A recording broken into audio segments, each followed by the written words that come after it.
ඇයි සාර්ථක වන මිනිස්සුන්ව අපිට මැජික් එකක් වගේ පේන්නේ? අපි පළවෙනි අඩිය තියන බය නිසා. ඔයත් අඩියක් තියලා බලන්න. මැජික් එකක් නෑ.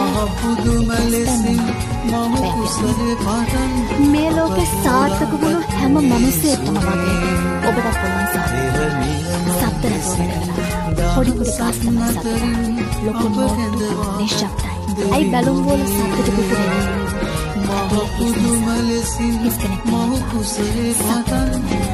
අහසල්ලම try කරන්න.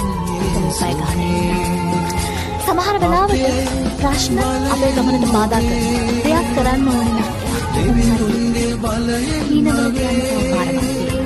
නැගිටලා බලන්න.